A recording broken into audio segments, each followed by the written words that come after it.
মই তাৰমানে এতিয়ালৈকে যিহেতু অনবৰতে বানপানীৰ কামত যোৱা 3 দিন নামনি অসমত একদম দিনে ৰাতিয়ে ঘূৰি আছোঁ, গতিকে কংগ্ৰেছে কি ষ্টেটমেণ্ট দিছে মই সঁচাকৈ দেখা নাই। আপোনাৰ মুখৰ পৰাহে এই মুহূৰ্তত শুনিলোঁ যে কংগ্ৰেছ দলে অকলশৰীয়াকৈ উপ নিৰ্বাচন খেলিম বুলি কৈছে। যদি সঁচাকৈ কংগ্ৰেছ দলে অকলশৰীয়াকৈ উপ নিৰ্বাচন খেলিম বুলি কৈছে, এইটো তেওঁলোকৰ ঐতিহাসিক ফল। লোকসভা নিৰ্বাচনত আমাৰ সকলোৰে সহযোগত অকণমান ৰিজাল্ট ভাল কৰাৰ পাছত যদি কংগ্ৰেছ দলৰ অহংকাৰ হৈছে, যদি কংগ্ৰেছ দলে এতিয়া বিৰোধী ঐক্য মঞ্চৰ লগত আলোচনা নকৰাকৈ অকলশৰীয়াকৈ সিদ্ধান্ত ল'ব খুজিছে, যদিহে দেই আপুনি কোৱা মতে যদিহে এইটো হৈছে, তেতিয়াহ'লে নিশ্চিতভাৱে কংগ্ৰেছ দলৰ এই অহংকাৰ ভাল অহংকাৰ নহ'ব। যদিহে হৈছে, মই কংগ্ৰেছ দলক এই মুহূৰ্তত বঙাইগাঁৱৰ পৰা, বঙাইগাঁৱৰ চাৰ্কিট হাউচৰ এই কেম্পাছৰ ভিতৰৰ পৰা কংগ্ৰেছ দলক জনাব খুজিছোঁ যে যদি কংগ্ৰেছ দলে ঐক্যবদ্ধ হৈ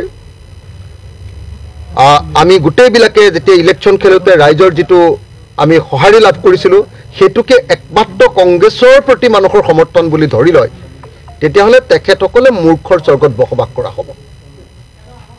এইটো ভাল কথা নহ'ব, এইটো একেবাৰে দুৰ্ভাগ্যজনক হ'ব। আৰু মই ভাবোঁ যে যদি দৰকাৰ হয় ঠিক আছে, কংগ্ৰেছে যদি খেলে বেলেগ কথা, কিন্তু প্ৰথমতে বিৰোধী ঐক্য মঞ্চৰ ভিতৰত আলোচনা হ'ব লাগিব। আৰু বিৰোধী ঐক্য মঞ্চৰ লগত আলোচনা নকৰাকৈ যদি কংগ্ৰেছে এনেকুৱা কথা কয় যে অকলে তেওঁলোকে ইলেকশ্যন খেলিব, তেতিয়াহ'লে পৰৱৰ্তী ইলেকশ্যনবিলাকত আমাৰ পৰা সহযোগিতা নাপাব। আৰু দৰকাৰ পৰিলে তেতিয়াহ'লে নিজৰ ষ্টেণ্ড ক্লিয়াৰ কৰি ল'ম। যদি কৈছে, মইতো নাজানো, কংগ্ৰেছে যদি কৈছে মই বানপানীত ঘূৰি ফুৰিছোঁ, আপোনালোকে সকলোৱে দেখিছে, 1 মিনিটো বেলেগ কথা ভাবিবলৈ সময় নাই। ৰাতিপুৱা 5টা বজাৰ পৰা ৰাতি 12:30, 1টা বজালৈকে মানুহৰ মাজত আছোঁ, ব্ৰহ্মপুত্ৰ নদীৰ ভিতৰত আছোঁ, 10:30, 11টা বজালৈকে নাৱৰ ওপৰত আছোঁ। মানে মই নাজানো, সঁচাকৈ নাজানো, কিন্তু যদিহে কংগ্ৰেছে কৈছে যে অকলে তেওঁলোকে উপ নিৰ্বাচন খেলিব, তেওঁলোকৰ এইটো অহংকাৰ হৈছে।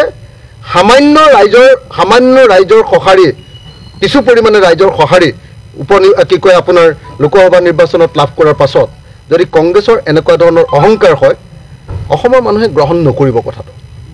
সেইকাৰণে মই ভাবোঁ যে অচিৰে আমাৰ বিৰোধী ঐক্য মঞ্চৰ সভা অনুষ্ঠিত হ'ব লাগে।